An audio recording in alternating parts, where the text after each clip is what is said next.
ሰይጣን ጳጳሳትን፣ ካህናትን፣ ዲያቆናትን፣ ምዕመናንን፣ ወጣቶችን፣ ወንዶችን፣ ሴቶችን፣ ሕፃናትን፣ ባለትዳሮችን እንዴት አድርጎ እንደሚፈትናቸው አንድ ባንድ የተናዘዘበትን ቃለ ምልልስ እንመለከታለን።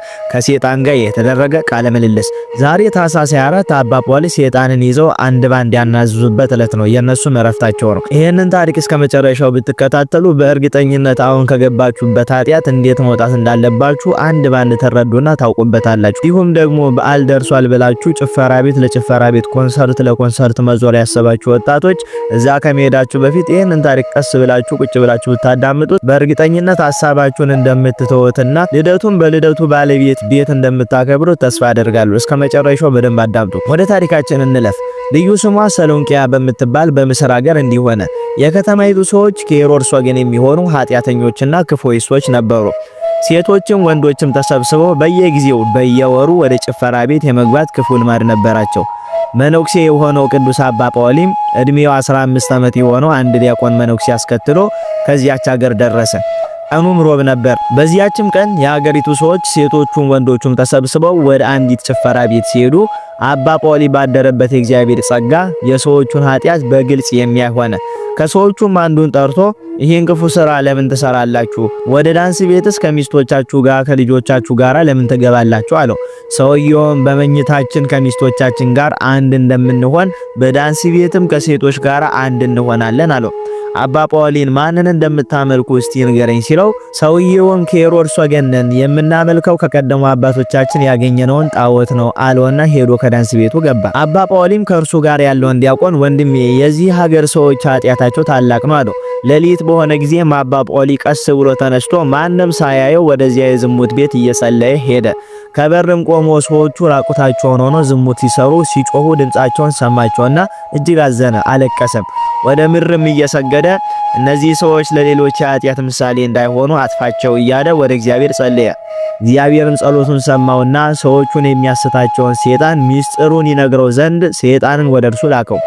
አባ ጳውሊም ጸሎቱን እንደጨረሰ ሰይጣን ጥቁር ሰው መስሎ እንደ እሳት የሚንቦጎቦግ የተመዘዘ ሰይፍ ይዞ ራቁቱን ከዳንስ ቤቱ ሲወጣ አየው። ያም ሰይጣን በማስፈራራት ከዳንስ ቤቱ በር ላይ በቆመ ጊዜ አባ ጳውሊም አንተ ማነ? ሰይፍስ በእጅ የመዘዝከው ለምንድን ነው አለው። ሰይጣኑም የምትሻውን ጠይቀኝ እንጂ አንተ ማን አትበለኝ። ከፈጣሪ ከጌታ የለመንከውን አንተ ታውቃለህ። እኔ ከፈጣሪ ታዝዣለሁና የአዛዥን ትእዛዝ ተላለፍ ዘንድ አይቻለኝም አለው። ከዚህም በኋላ አባ ጳውሊ ብዙ ጥያቄ ጠይቀሃለሁና እንዳትዋሸኝ በያው እግዚአብሔር ስም አምያለሁ ግዣለሁ ባለውና በመስቀሉ ባሰረው ጊዜ ሰይጣንም የምትሻውን ጠይቀኝ ትእዛዝህን ተላለፍ ዘንድ ኃይሌ በጸሎት ደክሟልና በፈጣሪም ስም አውግዘህኛልና ሳልዋሽ እነግርሃለሁ አለው። አባ ጳውሊ መጀመሪያ ከሰዎች ባንዱ አድረ በኃጢአት ጥሎ ዘንድ አጋዥ የሚሆን ምንድነው አለው። ሰይጣንም ሰው በእግዚአብሔር ሕግ ጸንቶ ሳለ በማንም ላይ ማደር አይቻለኝም፣ ነገር ግን ፈጽሞ ይቅር ባይ ከሆነ ከእግዚአብሔር ሕግ ትንሽ ፈቀቅ ቢል እንዲሁም ደግሞ በየጊዜው ስሙን ባይጠራ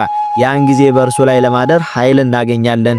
የእግዚአብሔርን ስሙን መጥራት ያልኩህም በፍጹም ሃይማኖት ሆኖ በስመ አብ ወወልድ ወመንፈስ ቅዱስ አሐዱ አምላክ ማለት ነው። ሕፃንም ቢሆን ከመጠመቁ በፊት እናቱ በላዩ ላይ የእግዚአብሔርን ስም የማትጠራና በመስቀል ምልክት በላዩ የማታማትብ ከሆነ እናርበታለን። ወላጆቹና አሳዳጊዎቹ ይህንን መንፈሳዊ ስራ ካልሰሩ በሕፃናት ላይ እናድራለን አለው። ዳግመኛም ሰይጣን ለአባ ጳውሊ እንዲህ አለው። ሴትና ወንድ ለመጋባት በወደዱና በፈቀዱ ጊዜ አስቀድሞ በካህናት ጸሎትና በክርስቶስ ስጋና ደም አንድ ከሆኑ ስልጣን የለንም።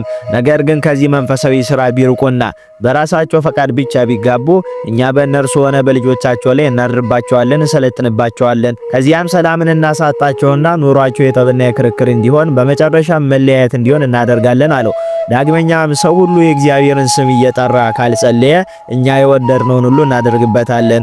ዓለሙን ሁሉ ድል አድርገን እንገዛ ዘንድ ባለን አቅማችን እንታገላለን አለው። አባ ጳውሊም ቀጥሎ የዓለምን ሰዎች የምትፈተናቸው በምንድን ነው አለው። ሰይጣንም እንደምኞታቸው እንፈተናቸዋለን አለው። ቀጥሎም እነርሱ ሊፈተኑ የሚችሉበትን ስጋዊ ሐሳብ እናቀርብላቸዋለን፣ እናሳምርላቸዋለን።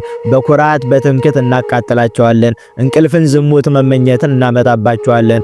ጾም እንዳይጾሙ ጸሎት እንዳይጸልዩ እናደርጋቸዋለን። ከመልካም ስራ ሁሉ እናርቃቸዋለን። ዘወትር ይህን ዓለም በማሰብ በስካር በውሸት በቂም በቅናት በሐሰት በመመስከር ወርቅና ብርን በመውደድ በስንፍና ሰውን በመሳደብ አይምሯቸው እንዲጠፋ እናደርጋለን። ቅዱሳንን ሳይቀር የዘላለም ሕይወት መንግስተ ሰማያትን እንዲያጡ በተለያዩ ምክንያት ባለን ኃይል ሁሉ እንዋጋቸዋለን። እኛ ኃይልና ስልጣን የምናገኘው ፈጽመው ንስሐ በማይገቡ ሰዎች ላይ ነው። የሚጠብቋቸው ቅዱሳን መላእክት ስለበደላቸው ሲርቋቸው ያን ጊዜ እኛ በእነርሱ ላይ እንበረታለን አለው። ዳግመኛም ሴጣን ለአባ ጳውሊ እነዚህን ሰዎች ክፉ ስራን ሁሉ ወደው እንዲሰሩ እናደርጋቸዋለን። በዓለም ያለውን የክፋት የድንቁርና ስራዎችን ሁሉ እንደ መልካም አስመሰለን እናሳያቸዋለን። መልካም በማስመሰል በውሸት ሕልም እናስታቸዋለን። በዚህ ዓለም አኗኗር ከሰው ወገን እናጠፋው ዘንድ እኛ ሳንፈተነው ከዚህ ዓለም በሞት የሚለይ የለም። እኛ እግዚአብሔርን መሳደብና መንቀፍ ባይቻለን ሰዎች ፈጣሪያቸውንና ድንግል ማርያምን፣ ቅዱሳን መላእክትን፣ ቅዱሳን ጻድቃንን ለመሳደብና ለመንቀፍ እንዲነሱ እናደርጋቸዋለን። ነገር ግን ንስሐ ገብተው ወደ ፈጣሪያቸው ቢመለሱና የክርስቶስን ሥጋ ወደሙ ቢቀበሉ በነፍሳቸው ንጹሃን ቢሆኑ እኛ በእነርሱ ላይ ፈጽሞ ኃይል የለንም አለው። ከዚህም በኋላ አባ ጳውሊ ሰዎች ነገርን እንዴት አምነው ይቀበሉሃል? የመልክህን ክፋት የመዓዛን ክርፋት አያውቁምን? አለው። ሴጣንም ይህን ጊዜ ሰዎች ሁሉ እንዳንተ መሰሉ? በዚህ ዓለም መዓዛዬን ለማሽተትና መልኬን ለማየት እኔን የሚሹ ብዙ ሰዎች እንዳሉ እነግርሃለሁ። እነርሱ ወደ እኔ መጥተው እገለጽላቸው ዘንድ ይለምኑኛል እንጂ እኔ ወደ እነርሱ አልሄድም። እኔን ለማየት የሚፈልጉትን በመገለጽ አስደስታቸዋለሁ አሉ። አባ ጳውሊ መልክን መለወጥ እንደምን ይቻላል? አለው። ዲያብሎስም ይህ የሚያስደንቅ አይደለም፣ ሴጣን የብርሃን መልአክ መምሰል ይችላል ብሎ ጳውሎስ የተናገረውን አልሰማህምን? አለው። አባ ጳውሊም የማታውቀውን ምስጢር ማስመሰል እንደምን ይቻላል ሲለው፣ ዲያብሎስም ዓለም ከተፈጠረ ጀምሮ በዘመን ብዛት የሰበሰብኩት ብዙ ዕውቀት አለኝ፣ በዚህ ዓለም የማውቀው ብዙ ጥበብ አለኝ፣ ነገር ግን የክርስቶስ ሰው መሆን ብቻ ተሰወረብኝ እንጂ አለው። አባ ጳውሊም የክርስቶስ ሰው መሆኑ ስለምን ተሰወረብኝ ሲለው፣ ዲያብሎስም ከኔ የተሰወረበትን ምክንያት አላውቅም፣ አውቄስ ቢሆን ክፉና በጎ ለይቶ የማያውቁ እልፍ ሕፃናትን በሄሮድስ አድሬ ባላስገደልኩ ነበር አለው። አባ ጳውሊም ክርስቶስ በእውነት አምላክ መሆኑን ያወቅ መቼ ነው ሲለው፣ በመስቀል ላይ ተሰቅሎ ኃይሌን እስኪያደክመው ድረስ ክርስቶስ አምላክ መሆኑን አላወቅኩም ነበር አለው። አባ ጳውሊ ዳግመኛም ዲያብሎስን ሰዎችን በማሳሳት ምን ትጠቀማለህ? አለው። ዲያብሎስም ሲመልስ የኔስ ጥቅም የሰው ልጆችን ከዘላለም ሕይወት ማጥፋትና በገሃነመ እሳት ማቃጠል ነው አለው። አባ ጳውሊም በእውኑ ገሃነም የሚባል ቦታ አለን ብሎ ሲጠይቀው፣ ዲያብሎስም አዎ አለ እንጂ በዚያ መጽናናት የሌለው ለቅሶ፣ ጥርስ ማፏጨት እንዲሁም ትሉ የማያንቀላፋ ነው፣ እኛም መኖሪያችን እዛው ነው አለው። አባ ጳውሊም መልሶ አንተ ከክብር የተዋረድክ በገሃነመ እሳት እንደምትቀጣ ካወቅ ለምን ንስሐ አትገባም ብለው ጠየቁት። ዲያብሎስም ንስሐ እንዳልገባ የሚጸጸት ልብ የለኝም አለው። አባ ጳውሊም እግዚአብሔር መሐሪ ይቅር ባይ ነውና ከለመንኩ ይቅር ይላል አለው። ዲያብሎስም ለዚህ ሥራ እድል ፈንታ የለኝም አለው። ከዚያም በኋላ አባ ጳውሊ ለሰው በምትሃት የምትታዩት በስንት አምሳል ነው ባሉት ጊዜ ዲያብሎስም እንዲህ ብሎ መለሰላቸው፣ ሰዎችን ለማሳት እኛ በምንፈልገው መልክ እሪያ፣ እባብ፣ ሴት፣ ወንድ፣ ወጣት፣ ሽማግሌ፣ ቀበሮ፣ ጦጣ፣ ዝንጀሮ፣ ሌላም መስለን መታየት እንችላለን። ከኛ እያንዳንዳችን በድንግል ማርያምና በልጁ አምሳል በብርሃን መልክና በቀደሙ ቅዱሳን አምሳል ቢሆን ሰው በሚፈልገው ሁሉ መስለን እንታያለን አሉ። ከዚያም በኋላ አባ ጳውሊ ሰዎች ፈጣሪያቸውን እንዲክዱ የምታደርገው በምን መንገድ ነው አሉ። ዲያብሎስም ከዚህ ዓለም የማደርገውን ሁሉ ነገርኩ። መጀመሪያ ልጆች የወላጆቻቸውንና የአሳዳጊዎቻቸውን ምክር እንዳይሰሙ ለቃላቸው እንዳይታዘዙና እናንተ ይልቅ በእውቀት እኛ እንበልጣለን እኛ እናውቃለን እንዲሉ እናደርጋቸዋለን። ዳግመኛ ወላጆቻቸውንና በእድሜ የሚበልጧቸውን እንዲሳደቡ እናደርጋቸዋለን። በዚህ ምክንያት የቤተሰብ ፍቅር እናሳጣለን። በየሄዱበት ሁሉ እየተረገሙ ይኖራሉ። ከዚህም በኋላ በክደት፣ በዝሙት፣ የምንዝር ጌጥን በመውደድ፣ በስካር፣ በስርቆት፣ ነፍስን በመግደል ፈጽመው እንዲወድቁ እናደርጋቸዋለን። በመጨረሻም ተስፋ ቆርጠውና አይምሯቸውን አጥተው ቁጥር የሌለው ኃጢአትን እንዲሰሩ እናደርጋቸዋለን አለው። ዳግመኛም አባ ጳውሊ እናንተ አሳቾች እንደሆናችሁ ለሰው በምን ትታወቃላችሁ? መጨረሻችሁስ እንዴት ነው አለው። ዲያብሎስም እንዳንተ ንጹሕ የሆነ ሁሉ በስራዬ ያውቀኛል፣ ኃጥአን ግን ሽታዬን ለይቶ ሊያውቁኝ አይችሉም። ለጥቂት ደጋጎች ነው እንጂ ለሁሉ አንታወቅም፣ በመጨረሻ ስራችን ግን እንታወቃለን አለው። አባ ጳውሊም በእድሜ ያረጀ ዘመኑም የተቃረበና ስጋውም የደከመ ሽማግሌን በምን ትፈታተናላችሁ ብሎ ሲጠይቀው፣ ዲያብሎስም እኛ በሽማግሌዎች ብዙ ምክንያት እናገኛለን፣ ስንፍና እናመጣባቸዋለን፣ ጾም ጸሎትን እንከለክላቸዋለን፣ ዘመናቸውን እስኪረግሙና ራሳቸውን እስኪያጠፉ ድረስ የሚያደርስ ጥርጣሬን እናመጣባቸዋለን፣ ክፉ ሐሳብና ገንዘብ መውደድን፣ ሰላምን ማጣትን፣ ተስፋ መቁረጥን በውስጣቸው እናደርጋለን፣ ከልባቸውም የህሊና ጸሎትን ከአንደበታቸው ምስጋናን እናጠፋባቸዋለን አለው። ቀጥሎም አባ ጳውሊ እንዴት አድርጋችሁ ነው በገዳም ከሚኖሩት ጋር የምትዋጉ አለው። ዲያብሎስም አስቀድመን መነኮሳትን የምንዋጋቸው በገዳሙ ቆይታ ላላቸው ትላልቅ አባቶች እንዳይታዘዙ ለማይበሩ አባት እሺ በጀ እንዳይሉ ምክራቸውን እንዳይሰሙ እናደርጋቸዋለን። እኔ የምነግራቸውንና የማሳስባቸውን ለአቦ እንዳይናገሩ በማድረግ ነው። ዳግመኛም ጥርጣሬ እናመጣባቸዋለን እናሳምናቸዋለን፣ በሐሰተኛ ህልም እናስታቸዋለን። በዚህ ባያምኑ ቢያሸንፉ ሌላ ብዙ የምኞት ፈተና እናመጣባቸዋለን።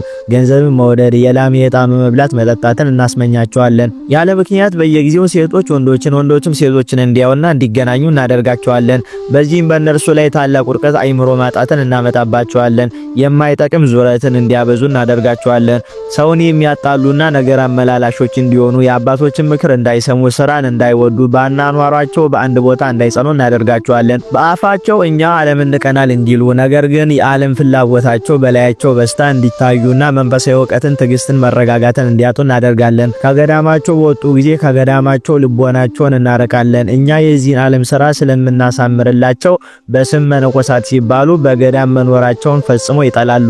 በዚህ ሁሉ ፈተናቸው ቢያሸንፉ ሌላ የሚፈተኑበትን መንገድ እናመጣባቸዋለን። ሌላውን እንዳይሰራ እንዲያውቁት እናደርጋቸዋለን። በሚሰሩት በማንኛውም ስራ ውዳሴ ከንቱ እንዲፈልጉና ራሳቸውን ከፍ ከፍ እንዲያደርጉ ሌላውን እንዲነቅፉ እናደርጋቸዋለን አሉ። አባ ጳውሊን በምታመጣባቸው መከራ ምን ትጠቀማለህ? እነርሱስ በምን ያሸንፏል?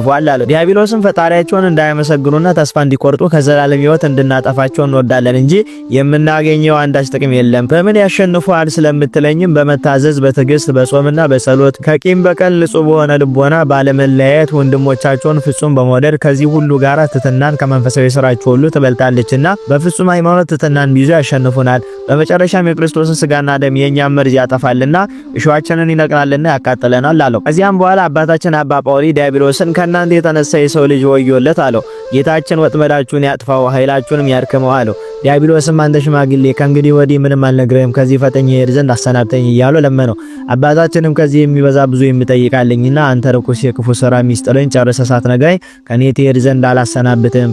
በሆኑ ከአዳም ልጆች የምትፈራቸው አሉን አለው። ዲያብሎስም ከአዳም ልጆች የሚፈራቸውም የማልፈራቸውም አሉ አለው። እነማንን እንደምትፈራ ንገረኝ፣ የማትፈራቸውንስ እነማንን ነው ባሉት ጊዜ ዲያብሎስ እንዲህ አለ። አስቀድሜ ሁሉንም ነገር ነገርኩ። ስለ እግዚአብሔር ፍቅር ብሎ ስጋውን ለመከራ የሚሰጠውን ሰው እርሱን እንፈራዋለን። ነገር ግን ስለ እግዚአብሔር ፍቅር ብሎ ስጋውን ለመከራ የማይሰጠውን ከመከራ የሚሸሸውን አልፈራውም። ዳግመኛ የቅዱሳንን አጽማቸውን የሚጠብቁትን መላእክትን እፈራለሁ። ቅዱሳኑ ስለ ክርስቶስ ፍቅር ስለታገሱት ትዕግስትና ስለተጋደሉት ጽኑ ተጋድሎ ከእግዚአብሔር ዘንድ ታላቅ ክብር ተዘጋጅቶላቸዋልና በዚያም በተጋደሉበት ቦታ ቃል ኪዳን ተቀብለዋልና በቦታቸው እንዳንኖር መላእክት ይከለክሉናል፣ ያባርሩናል፣ ኃይላችንም ያደክሙታል። እኛ በዚያ ቦታ ትንሽ ያጠት ፍርፋሪ እናገኝ ዘንድ ዘውትር ተግተን እንዋጋለን አለው። ዳግመኛም ዲያብሎስ በውኑ የቅዱሳንን ምግባርና ትሩፋት ስናይ በእጅጉ እንፈራለን አለው። ቅንሊና፣ ንጹህ ልቦና፣ ትሕትናን፣ ጾምን፣ ጸሎትን፣ ለመልካም ስራ መትጋትን ስናይ እንፈራለን። ይበልጥም የድንግል ማርያምን ልጅ ለደቀ መዛሙርቱ ያስተማራቸውን አቡነ ዘበሰማያትን እንፈራለን አለው። አባታችንም የማርያም ልጅ የምትለው ማንን ነው አለው። ዲያብሎስም አንተን የፈጠረ እርሱ ነው አለው። አባ ጳውሊም እርሱን ትፈራለህን አለው። ዲያብሎስም እባክህ ስሙን እየጠራ አታቃጥለኝ፣ እርሱንማ እንዴት አልፈራውም? እነሆ ኃይሌን አድክሟል፣ ነፍሳትን ፈጽሞ አድኗል፣ ማርኳልና አለው። ዳግመኛም ዲያብሎስ እግዚአብሔርን ደስ የሚያሰኘውን ሰው ሁሉ እንፈራዋለን። በመንፈስ ቅዱስ ተመርተው ቅዱሳን የተናገሯቸውን ጸሎተ ሃይማኖትን በጣም እንፈራለን። እርሷ ስትጸልይ በእጅጉ እንደነግጣለን። ዳግመኛም አንዱ ወንድሙን እኔ በድያለሁ ይቅር በለኝ የሚለውን የይቅርታ ቃል ስንሰማ ደንግጠን ካጠገቡ እንርቃለን። ዳግመኛም ቅዱስ መስቀልና የክርስቶስ ስጋ ደም ንጹህ ጸሎት ካለበት ቦታ መቅረብ አይቻለንም፣ እንሸሻለን አለው። አባ ጳውሊም አንተን ያልበደሉን እነዚህን ሁሉ የተለያዩ ሰዎች እንዲህ የምትፈትናቸው ለምንድን ነው አለው። ዲያብሎስም ሃይማኖታቸው የቀና ስነ ምግባራቸው ያማረ ከሆነ እንቀናባቸዋለን አለው። አባታችንም ከሕይወትና ከመልካም ስራ የተለየ አንተ ክፉ ባለጋራ የኃጢአት የአመጽ መገኛው አንተ ነህና በእነርሱ ላይ ከወዴት ትመጣለህ አለው። ዲያብሎስም የክፋትን የአመጻን ስራ መገኛዋ እኔ ብሆንም የኃጢአት ፈጻሚ እኔ ብቻ አይደለሁም። የማቀርበውን የክፋት ስራ ካልተቀበሉኝ እነርሱ በኃይል ማስገደድ አይቻለኝም። ነገር ግን በብዙ ዘዴና ተንኮል ስራዬን እንዲቀበሉ አደርጋቸዋለሁ። በዚህም ጊዜ ለመልካም ስራ መንፈሳዊና አስተዋይ ካልሆኑ በቀር የክፉ ስራዬን ሳይመረምሩ ይቀበሉኛል አለው። ዳግመኛም ህዝቡ ቀሳውስትን፣ ካህናትን፣ ሊቃውንትን እንዲነቅፉ አደርጋለሁ። ሁላቸውም ከጽድቅ ስራ ሰንፎ ለኃጢአት ስራ እንዲተጉ አደርጋቸዋለሁ። ንስሐ እንዳይገቡ ውስጣቸው ፍርሃትን፣ ትምክህትን፣ ስንፍናን አሳደርባቸዋለሁ። በዚህ ምክንያት የወንድሞቻቸውን ኃጢአት እንጂ የራሳቸውን ኃጢአት አይናዘዙም። በዚህ ምክንያት ለበደላቸው ስርየት የላቸውም። ከኃጢአት እንዳይረቁ በእነርሱ ላይ የማላመጣው ምክንያት የለም። ምክሬን ከሰሙኝ ፈጽሜ የክርስቶስን ጸጋ አሳጣቸዋለሁ አለው። አባ ጳውሊም ይህንን ሰምቶ ፈጽሞ አለቀሰ። ሰይጣንም አባ ጳውሊ ሲያለቅስ ባየው ጊዜ እጅግ ደስ አለው፣ ይስቅበትም ጀመር። እንዳንተ ካህናት ናቸውና ስለ እነርሱ ታለቅሳለህን አለው። በእውነት ማልቀስ ከወደድክ ስለ ሊቃውንት ስለ ደጋግ ነገስታት ስልጣን፣ ስለ መኳንን፣ ስለ ገዢዎች መታታት ፊትን ጸፍታ አልቅስ። ዳግመኛ ስለ ንጹሃን ሊቃነ ጳጳሳት፣ ስለ ኤጲስቆጶሳት፣ ስለ ቆሞሳት፣ ስለ ደጋግ ንጹሃን ካህናት መታጣት አልቅስ። አብዝተ ስለ ቤተ ክርስቲያን በገዳማት ስለሚኖሩ ስለ ገዳማትም አልቅስ። ይልቁኑ ስለ ወንድሞች መነኮሳት፣ ስለ እህቶች መነኮሳት ፈጽመ አልቅስ። በኋላ ዘመን ዘመዶችና ወዳጆች አደርጋቸዋለሁና አለው። አባ ጳውሊን ፈጽሞ እያዘነ በምን ስራ እንዴት አደርጋቸዋለሁ አለው። ሰይጣንም እነርሱ ራሳቸው በፈቃዳቸው ጎዳናዬን ሁሉ ይከተላሉ፣ ፈቃዴንም ይሰራሉ፣ የማሳስባቸውንም ሁሉ ይሰራሉ፣ ቃሌንም አይተላለፉም አለው። ቅዱስ አባ ጳውሊም ይህንን የሰይጣን ነገር በሰማ ጊዜ ታላቅ ሐዘን አዘነ። ሰይጣንንም አንተ የተረገምክ ክፉ ርኩስ የሆንክ እነሆ ሌላ ምክንያት እጠይቅሃለሁና እንዳትሸሸግ አምልሃለሁ አለው። ሰይጣንም ታላቅና ኃያል የሆነ ብርሃንን በፈጠረ በእርሱ ማልኩልህ፣ አንተ ሚስጥሬን እንዳልሸሽግ አዞኛል። ልደብቅህ ብወድም አልቻልኩም፣ ምንም ልደብቅህ ልዋሽ አልችልም አለው። አባ ጳውሊም በውሃ ምንጮች እንደምታድሩ ሰዎች የሚናገሩት እውነት ነው አለው። ዲያብሎስም አዎ እውነት ነው አለው። አባ ጳውሊም በውሃ ምንጮች የምታድሩት በምን ምክንያት ነው አለው። ዲያብሎስም የፈጣሪያቸውን ሕጉንና ትእዛዙን ቢያፈርሱና ስሙን ባይጠሩ የእኛን ፈቃድ ቢፈጽሙ ነው። በመልካም ምግባር ሆነው በፍጹም ሃይማኖት የእግዚአብሔርን ስም ቢጠሩ ኃይል የለንም። እኛ ብዙ አይነት በሽታ፣ አይምሮ ማጣት፣ እብደትን እናመጣለን። ሰውን ባሳመምነው ጊዜ ሄዶ በእኛ ስም ሲጠመቅ ከበሽታው ይድናል። ከዚያም ስመ ክርስትና ትጠፋለች። ሰዎችም የታመሞች ሲድን ባዩ ጊዜ በሰሙ ጊዜ እኛን ያመልኩናል። ባላወቁት መንገድ አሳስተን እናጠፋቸዋለን። መንፈሳዊያን መንፈሳዊ በማስመሰል እናጠምዳቸዋለን። መንፈሳዊ በሚመስል ነገር የተጠመዱ ከኛ አያመልጡም አለው። አባ ጳውሊም አስቀደመ ለነገስታት፣ ለመኳንንት፣ ለታላላቆቹ፣ ለመሳፍንት፣ ለሊቃውንት አልቅስ ያልከኝ ስለምንድን ነው አለው። ሰይጣንም ሹመታቸው ታላቅ እንደመሆኑ ኃጢአታቸው ብዙ ነውና በሹመት ራስን ከፍ ማድረግ፣ ውዳሴ ከንቱን፣ ትምክህትን፣ ትዕቢትን እናመጣባቸዋለን። ከሹመት መሻርን፣ መርከምን፣ ሞትን እንዳያስቡ እናደርጋቸዋለን። ቀናውን ፍርድ እንዲተው በመማለጃና ባርሎ እንዲፈርዱ እናደርጋቸዋለን። የማስተዋል አእምሯቸውን እናጠፋባቸዋለን። እውነተኛውን ፍርድና ቀናውን መንገድ ይተዋሉ። ስለዚህ ዘወትር ድሆችን፣ ደካሞችን ያስለቅሳሉ። ከእግዚአብሔር ፈቃድና ትእዛዝ እናረቃቸዋለን። ትምክህትን፣ ትዕቢትን፣ ገንዘብ መውደድን በልቦናቸው እናነግሳለን፣ እናሳድርባቸዋለን። በዚህ ምክንያት ጦርነት አንስተው እርስ በእርሳቸው ይጋደላሉ። የእነርሱ መከራ ለታላቅ ለታናሹም ለሀገር ሁሉ ይተርፋል፣ በኃጢአታቸውም ይጠፋሉ አለው። ቀጥሎም አባ ጳውሊ ዲያብሎስን አንተ የተረገምክ በሊቃነ ጳጳሳት፣ በጳጳሳት፣ በኤጲስቆጶሳት ላይ ምን ምክንያት አግኝተህ ትዋጋቸዋለህ አለው። ሰይጣንም መለሰ እንዲህም አለ፣ ከሁሉ አብልጠው ብርን፣ ገንዘብን፣ ወርቅን እንዲወዱ እናደርጋቸዋለን። ለማይገባ ስልጣነ ክህነት በገንዘብ እንዲሰጡ፣ ለነዳያን ለድሆች እንዳያዝኑ እናደርጋቸዋለን። ለሌላው የሚያስተምሩትን የሕግ ጎዳና እንዳያስተውሉ እናደርጋቸዋለን። ዘወትር ኃላፊውን የምድር ተድላ ደስታ እንዲያስቡ እናደርጋቸዋለን። ጠብን፣ ጥላቻን በልባቸው እናሳድራለን። አንዱ አንዱን ወንድሙን በቅናት እንዲከሰው እናደርጋለን። ለጸሎት በቆሙ ጊዜ ጠባቸውን እንዲያስቡ፣ ቂማቸውን እንዳይረሱ እንዲያስታውሱ፣ ባልንጀራቸውን እንዲረግሙ እናደርጋቸዋለን። ሁላቸውም ኃላፊ ገንዘብ ለመሰብሰብ እንዲተጉ እናደርጋቸዋለን። በዚህ ምክንያት እኔ የማሳያቸውን የልብስ አይነት ይለብሳሉ። ዳግመኛም በገዳም የሚኖሩት መነኮሳትን አብልጬ እጠላቸዋለሁ። የህሊና ጦር አመጣባቸዋለሁ። ከእንቅልፍ በነቁ ሰዓት ወይም ለጸሎት ሲነሱ የወዳሴ ከንቱ፣ የቅናት፣ የትምክህት ሐሳባቸውን አመጣባቸዋለሁ። ድካማቸውን ከንቱ አደርግባቸዋለሁ። በጸሎታቸው በተጋድሏቸው እንዳይጠቀሙ አደርጋቸዋለሁ። በባታቸው በአንድ ቦታ እንዳይጸኑ አደርጋቸዋለሁ። በስራ ላይ ያሉትን ስራቸውን እንዲያመልኩና እኔ እበልጣለሁ እንዲሉ በዚህ ምክንያት ስራቸው ትዕቢትን፣ ትምክህትን፣ ውዳሴ ከንቱን አመጣባቸዋለሁ። የዚህን ዓለም ተድላና ደስታ እንዲወዱ በማድረግ እዋጋቸዋለሁ። የውሸትን በማሳየት አሳስታቸዋለሁ። የመምህራኖቻቸውን ትእዛዝ እንዳይቀበሉ አደርጋቸዋለሁ። ከልባቸው ትሕትናን፣ ታዛዥነትን የምትጠቅም የአበውን ምክር መስማትን አጠፋባቸዋለሁ። እንደ መቃብር በውጪ እይታ ያማሩ በውስጣቸው ግን ኃጢአት፣ ርኩሰት የተሞሉ አደርጋቸዋለሁ። አንድ እንኳን ሳላስቀር ከእግዚአብሔር ቸርነት ፈጽሜ እስከማርቃቸው ድረስ ባለኝ አቅሜ ሁሉ እዋጋቸዋለሁ። እነሆ የጠየከኝን ክፉ የሆነች የማሳስትበትን ሚስጥሬን፣ የክፋት ስሬን ሁሉ ምንም ሳልደብቅ በአምላክ ትእዛዝ ባንተም ግዝት ተይዤ ያለ ፈቃዴ በግድ ነገርኩ አለው። አባ ጳውሊ ፈቃድን ያደረጉ ክፉ ሰዎችን እንድታጠፋቸው የታዘዝክበት ጊዜ ደርሷልና በዚህ ዳንስ ቤት ውስጥ ፈቃድን በፈጸሙ ሰዎች ላይ ምን ለማድረግ ታስባለህ አለው። ዲያብሎስም ለትእዛዝ የተገዛው እንደሆን ተፈርዶብኛል። ጸሎት አስሮ ስለያዘኝ እስካሁን ድረስ ቆይቻለሁ። እንዳዘዝከኝ አደርጋለሁ አለው።